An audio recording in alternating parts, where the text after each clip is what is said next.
Welcome to the ChicoBag Podcast. I'm your host, Andy Keller, and today we're diving into the topic of eco-anxiety, climate advocacy, and personal action with Heather White.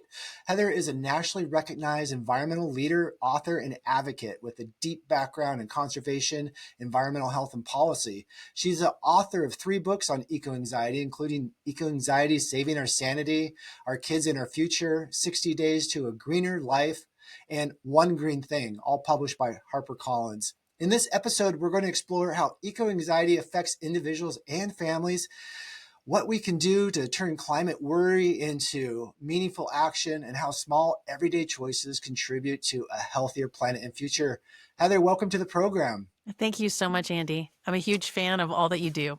Oh, well, I'm glad to hear that. So let's start off. What is eco-anxiety? I think I might be suffering from it. Yeah, I think if you're not suffering from it, you're not paying attention. But eco anxiety it's not in the DSM. It's not a psychological condition, but it has been defined by the American Psychological Association as the chronic fear of environmental doom.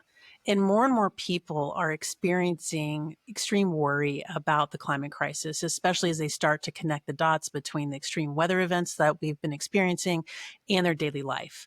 The way that I define it, though, is actually a worry or uncertainty about the future. And young people especially are suffering from eco-anxiety. Yeah, so young people, so what age group are we talking about that has the biggest worry?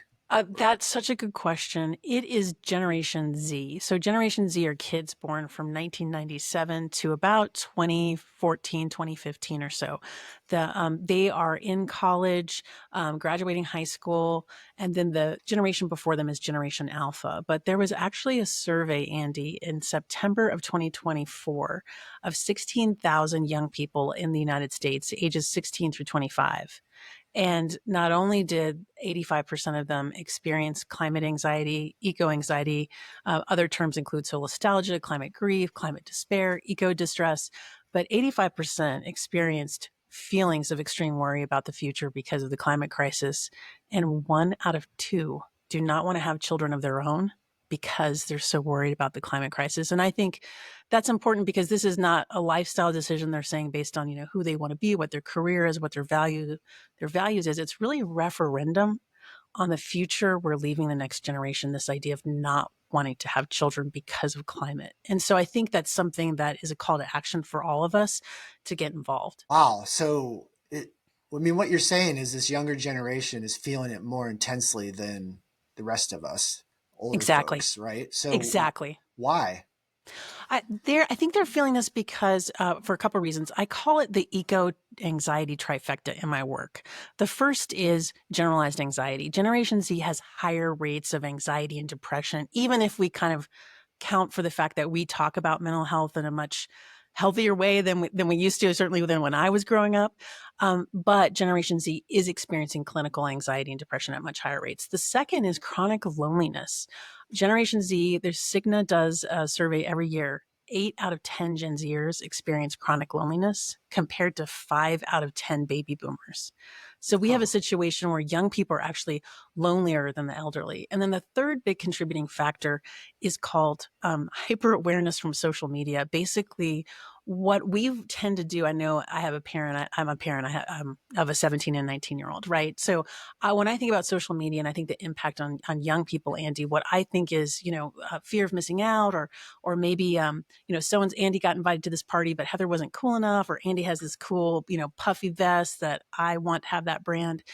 But we tend to discount how often young people are seeing pain and suffering from extreme weather events around the world documented by young people their age. So a lot of times my kids know about extreme flooding in China before I do, or they know about the wildfires that are happening. And we even had them in the Carolinas just recently. So they are seeing these events from young people their own age through social media, and that gives them a hyper awareness of what's going on. So those are the 3 big factors that are contributing to this extreme worry. So, what can we do? So we're feeling anxious. I'm feeling anxious. Okay. Younger people are feeling even more anxious. And some days I feel like what I'm doing doesn't matter because the problem is so big. So I know you talk about this in your book. So what advice do you have for people to actually address these issues? Yeah, this is what is impactful. Where do you find meaning? What's your role in this overwhelming global issue? And, one of the things that my teenagers like to kind of roll their eyes at me is like when I skip the plastic straw, right? Like, oh, slow clap for you, mom. You skipped you solved everything. But that's not what we're saying. So what I realized is that people needed a framework to see how they could get involved in climate action, how they could have an impact. And so what I've done through my nonprofit, onegreending.org, is I've created an assessment. It's kind of like Enneagram or Myers-Briggs. It's a 5-minute online tool, and it asks this basic question, Andy: who are you in service? How do you show up for the people that you love? There's 7 different archetypes. And then based on your archetype of how you show up for the people you love, I then match you to a daily practice of sustainability. And the reason is not because bringing your Chico bag or using your to-go-ware will solve the climate crisis. It's not about the math of that. Although if we all do it, it really does matter. The math does matter. It's about culture change. And we have to have culture change in order for policy solutions and market solutions to scale. Without that culture change, those solutions are not going to succeed. And so I think that's the context we need people to understand. This like daily practice of sustainability is what I call it, a one green thing. Yeah. This idea of doing what you have, exercising agency over what you can control in this global issue and making it aligned to who you are. And you don't have to be all things to all people. Some people think I have to have a PhD to get involved in sustainability, and you don't have to have a PhD in anything. You just have to care about the future we're leaving the next generation in order to get involved in this movement. Yeah, I mean, I was reading something you wrote where you're saying, the daily action of individuals, I think you said 25%, that's the impact that we could Right. make as individuals. But the biggest impact, I think, is what you're talking about as far as culture, where there's policy and there's business and there's this bigger kind of what I call the playing field, right? So we're trying to do good in a world that is kind of stacked against us. When I want to use less plastic, but they put the plastic in, in the thing because that's just what they do. That's the culture you're talking about. Exactly. If more and more people, like for example, skipping the straw is a great example, right? Is if I tell the barista, if I tell the server, no, thank you, it's a signal to that business that that's not a value that's aligned to their customers. And that's the culture shift that we need. And I think we've seen a lot of progress when it comes to people being more aware of their plastic footprint and Yeah. the connection between plastic production and the climate crisis. I think we've seen a lot of people connect those dots in meaningful and powerful ways. But that culture shift of, no, I don't want this. I want something that's reusable. I want something that's refillable. I want something that I can, take with me. And I love the to-go-ware, just because, I take it with me when I'm traveling all the time because I can't believe how many plastic spoons I'm given, Right. when I'm on the road, something as simple as that. And just this idea of using real stuff and making that a cultural value is very powerful in when it comes to what our impact is on the planet. Yeah.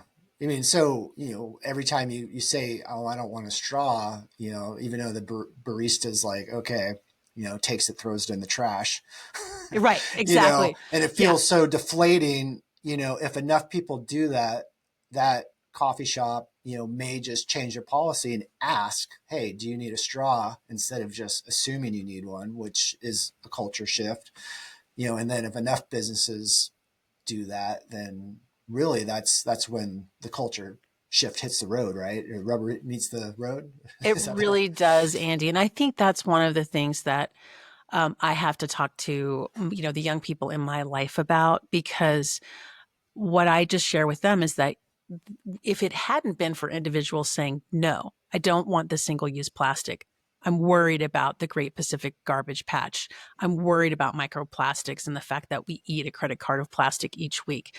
If we didn't have individuals standing up and having those small conversations in their communities, the United Nations wouldn't be considering a global treaty to end single use plastic. Now, there's all kinds of challenges with this global treaty, all kinds of, drama that's happening with respect to the oil companies that are now doubling down on plastic production and trying to kind of, just shift the discussion. But the fact is the discussion is happening, and it wouldn't have happened if individuals hadn't acted. And I think that that's one of the things we tend to lose sight of, is that it's not either or individual and systemic change. You only get the big wins, the global wins, if you have individual actions, and so it's both. The answer is both. And I think the other thing is, you don't have to be all things to all people in this movement. If you are a data nerd, we've got a role for you. If you're an artist, we've got a role for you. If you're someone who's just a people person and loves to connect, there's a great role that you can play in climate action. And there's kind of rooting all of this and this idea of this daily practice of sustainability, whether it's carrying your reusables, whether it's calling your member of Congress, whether it's volunteering at a food bank or a local land trust, this daily practice of sustainability can ease your anxiety about the future because you're doing what you can. And that counts. That intention is important. And it's also this cultural driver that we were talking about. I went to onegreenthing.org and I took your assessment. Oh, great. My archetype is adventurer. Oh, that's great. I believe I'm saying that right? Adventurer, yes. Absolutely. So, the mountain goat, yeah. Yeah, and the daily routine that was suggested was like pretty well aligned with me. It's like, take a friend out into, a wilderness area that you love and do like outdoor adventurous things, and get familiar with, the open spaces. I mean, they're all of it resonated with me. So, anyone listening to this, it's a great way to, to get a list of things that you can do. And it is a practice, right? It's like, right. It's like anything, like if you do something a little bit every day, that practice then, becomes part of you. And, and I know, the old advice is, when you feel hopeless and you feel depressed and it's like, woe is me, the best thing to do is get out and help someone. Right. Absolutely. Absolutely. So you talked a little bit, I've heard you talk about being an awesome ancestor. What's that all about? Well, first of all, I have to say, with respect to the adventurer, that totally tracks, Andy. And I'm really glad that it resonated with you, because it's not just about finding peace and adventure in the outdoors. It's also about helping other people take calculated risks. That's what adventurers do. And I think that you've been on the forefront, for such a long time about sustainability, making it accessible, making it easy for people, helping them understand what their impact can be in building community. So that's just really fun. In this context of like having these different archetypes, and there's 7 different ones. So you mentioned the adventurer, there's the beacon, who's really focused on social justice and speaking truth to power. There's the sage that focused on the spiritual connection to nature. I mentioned the wonk. There's also the philanthropist, which is kind of like the giver who loves to donate their resources and their time. There's a whole 7. What's the wonk? That sounds like that could be me too. Okay, so this is so funny, Andy. When I talk to middle schoolers, they think it's the funniest word they've ever heard, the wonk. And the image, they're kind of, they're pretty cool icons that one of my colleagues here in Bozeman developed for me, this beautiful graphic designer. But it's the wonk is the octopus, right? The cephalopod. And the wonk comes from the term policy wonk, which is all about the person who loves data and loves science and can translate it in a way that people can understand. And we need people like that in the movement to help us understand that climate solutions are there. What's missing is the political will. We're not waiting for a new technology when it comes to climate action. What we're really waiting for is the political will and that culture shift we need that goes hand in hand for that. So the wonks are really important. But your question was about this idea of being an awesome ancestor. And I think that's important to root this daily practice of sustainability. It's not just to make yourself feel better, but I think you will if you intentionally engage in this practice. It's not just to shift the culture. It's for us to start really embracing this long-term view of ourselves and our role, especially when we think about the pain that young people are feeling already and the uncertainty about the future we're leaving them, and thinking of ourselves as an awesome ancestor. So I have an exercise in all the books, actually, it's a through line of all the books, to think about someone in your life who's made a really significant difference in the life you're leading now, and just focus on them and think about the lessons you've learned. And then ask yourself, what are you paying? How are you paying it forward? And one of the exercises is to envision that is 2050 and you're Mm. sitting down to lunch and you're the ancestor, you're meeting a young person that you're related to. And what are they going to thank you for? And what are they going to wish you had known? So it's kind of heady stuff, but I think it's a really cool grounding in why we're doing this daily practice of sustainability is to create a healthier, greener, more just future for our loved ones. And we want them to have this moment of gratitude for us, just like we have for so many people that have created the incredible opportunities for us. I love that, the idea of legacy, because, a lot of us don't want to think about our death, Right. and legacy. My dad recently passed away. I'm So, sorry to hear that. I watched, him, like, pass, and he can't take anything with him, Right. and it was pretty surreal, and then just dismantling his house, and selling all his possessions. It really drove home the idea that you can't take anything with you. And the only thing you really leave, is your legacy, Mhm.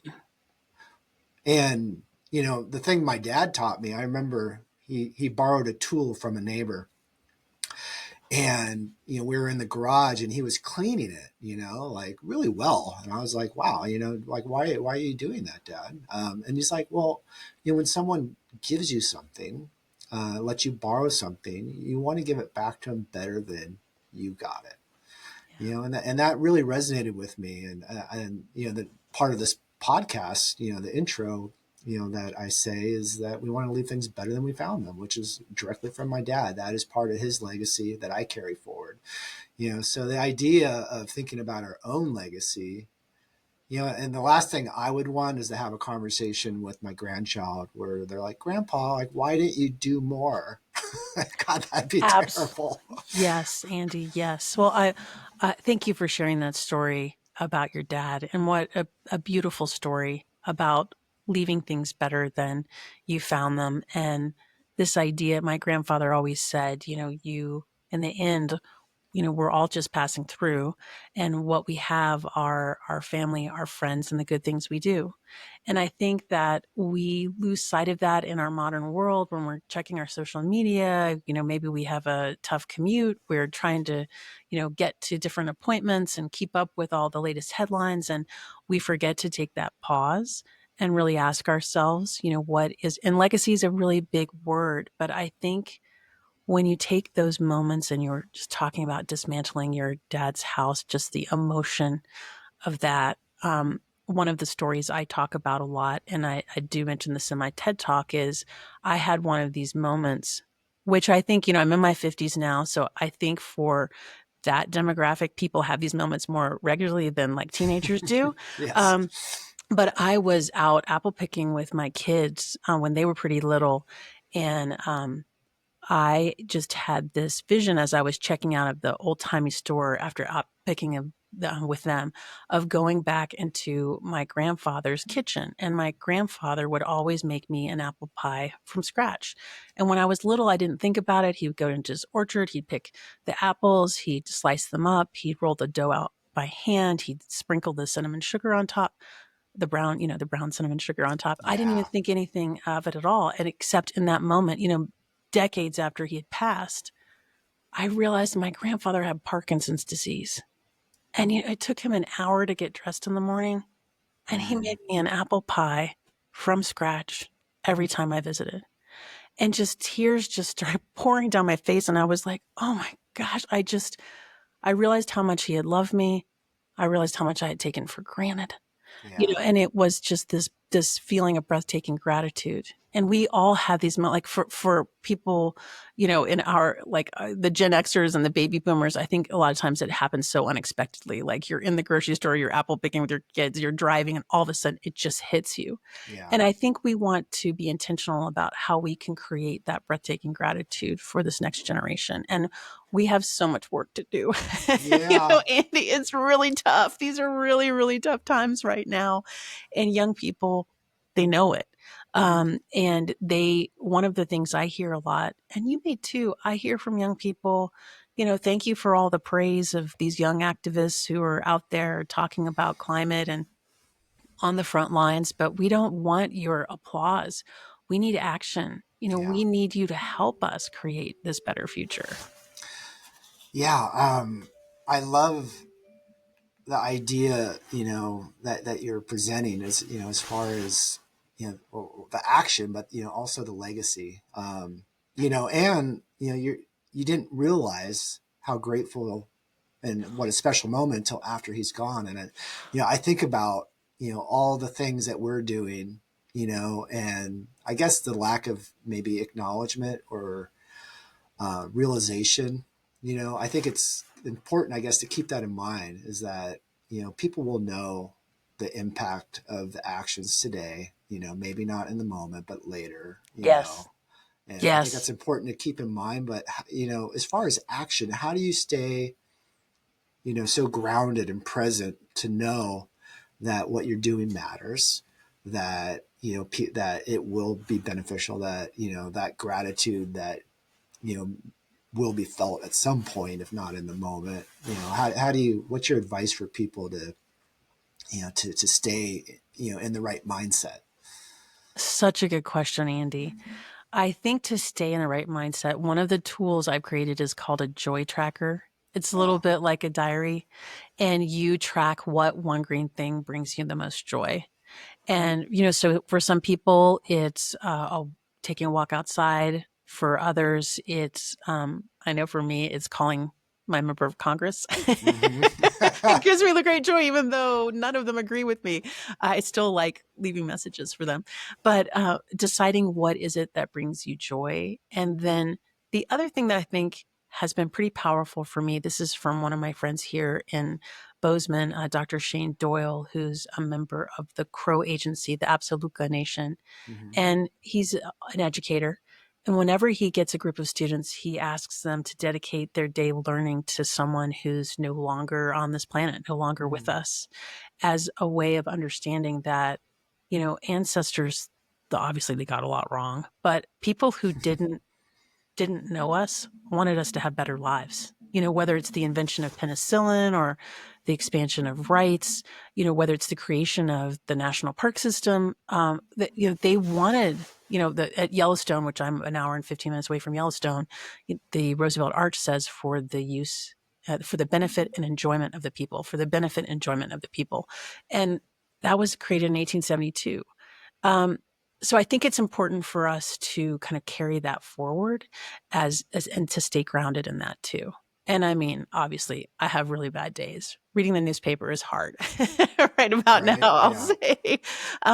But trying to lean into that daily practice and community is really important. And I think that living your values is also being aligned with brands, asking brands to be socially responsible. You've been such a leader in that, Andy, and all of the brands that you've created have. And I think asking more, asking for more from the people and the brands that you connect with for them to be responsible too is a really important action and way to stay grounded.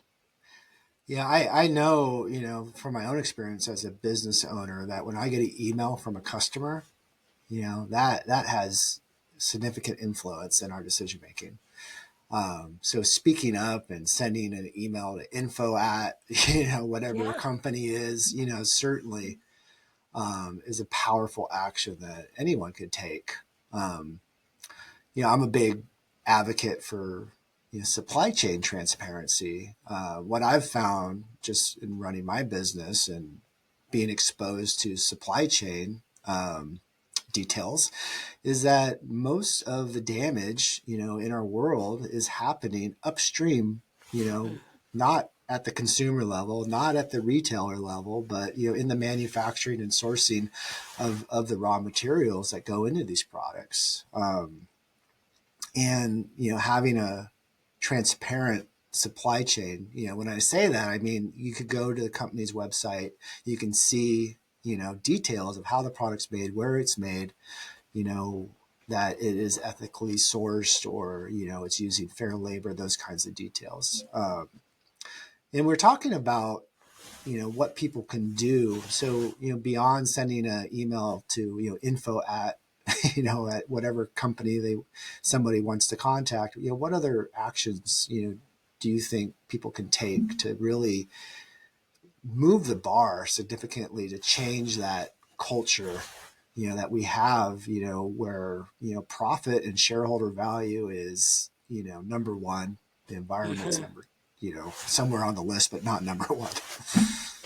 That's another great question, Andy. I think kind of the way that I would frame all of this is, first taking this assessment, finding out what your strengths are in service to others, then embarking on this daily practice of sustainability in a way that's authentic to you and the issues that you care about, understanding you can't be all things to all people, of course.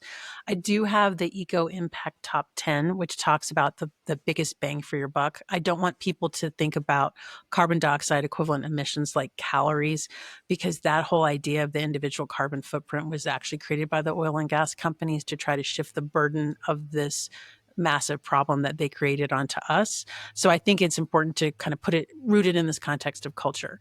But a couple quick things that are really important. One is limiting food waste.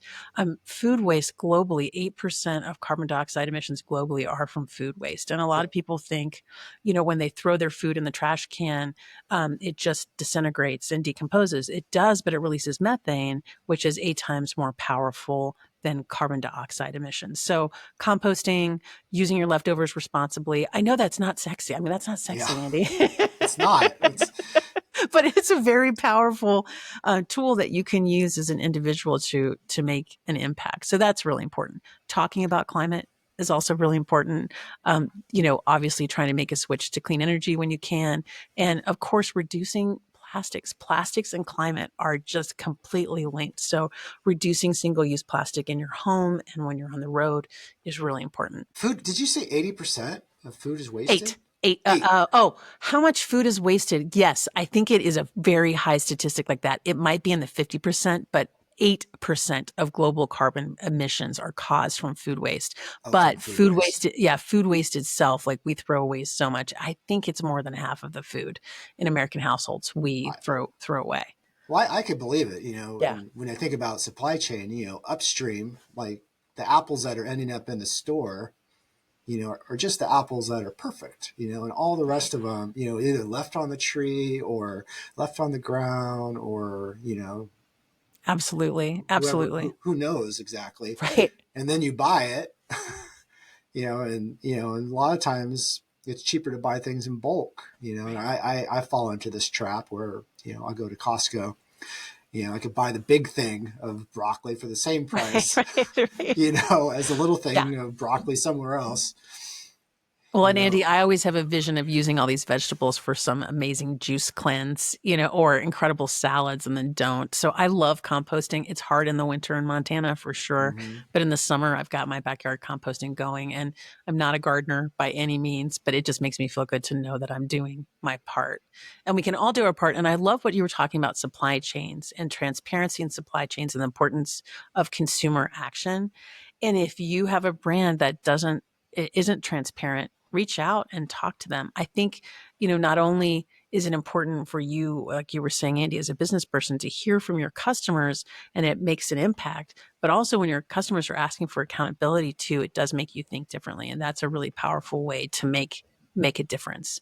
But I think that this idea of finding what your climate service superpower, I call it a service superpower, is very important, because it is a way for you to come up with your daily plan to deal with this global issue and understand it's not on our shoulders. Like, we didn't cause this mess. It is the oil and gas companies that knew, like, as early as the 1920s that their product was causing climate change. There's all kinds of great documentaries out there about what the oil companies knew and when they knew it. A lot like big tobacco, big analogies there. But I think one of the things for us to put in context is, even though it's not our fault, we are all responsible for the solution. We're the architects of the future. The future doesn't just happen to us, and we really need to kind of lean into our power in that way. I mean, it's interesting. You bring up, big industry and the PR firms and the messages that they put out there, and shifting the blame essentially, to the consumer, from the producer, and I've witnessed that. Keep America Beautiful is one example. of an organization that was created by the industry, with, a very iconic commercial from the 70s of the crying Indian, Oh, yeah. The whole idea of give a hoot, don't pollute, all these efforts, shift the blame from the producer of the product to the consumer. Like, well, we wouldn't have a problem if we didn't have litter bugs. It's when there's a product that was developed to never decompose. Exactly. Yeah. So, it's really important to keep in mind that there is big, powerful industry and people whose livelihoods depend on the status quo putting out PR that is confusing the effort of what we really need to do. Instead of focusing on recycling and putting it all in your recycle bin, which is an industry thing to make you feel good about consuming plastic, really the answer is use less plastic. Yes. Which is not popular with the industry. So it's really important. I think you bring up a great point, is to be skeptical of some of the messages you get. Where are they coming from? And well, especially the nice thing online about young too. people is they are extremely skeptical of all messages.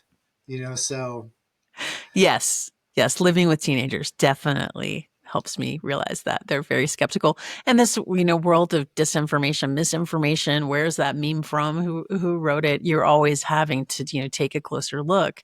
But I think that's a healthy thing for us to do, is to have this skepticism for sure. So you're coming out with a new book, right? Yes, I just released a new book. It's the Eco-Anxiety book. One Green Thing came out in 2022, and then 60 Days to a Greener Life is kind of a little bit like a daily devotional. Every chapter is a day, 450 words, and Eco-Anxiety is more focused on the mental health impacts of the climate crisis and the latest research. I will have to say, though, that my dream, Andy, so, fingers crossed, I'd love to do a graphic nonfiction novel, like a graphic novel for kind of middle schoolers for One Green Thing. So that's a project that I'm working on right now, because I think when people see the icons for the different personality types in service, they get pretty excited, especially young people, of like, oh yeah, cool, I'm an adventurer, or yeah, I'm a spark. That's really neat. And then just this idea of how they can develop those aspects of themselves in service and in climate is fun. So I'm looking forward to that. Great. Well, I hope everyone listening is inspired to go to onegreenthing.org, find out what your archetype is, see some easy steps you can take to help the planet, help ourselves, as well as ease your anxiety. So, Heather White, thank you so much for being on our podcast. And keep up the great work. Thank you so much, Andy. Thank you for your leadership. We really need you to help people understand there's ways that they can take meaningful action to create a better future. Thank you. Thank you as well.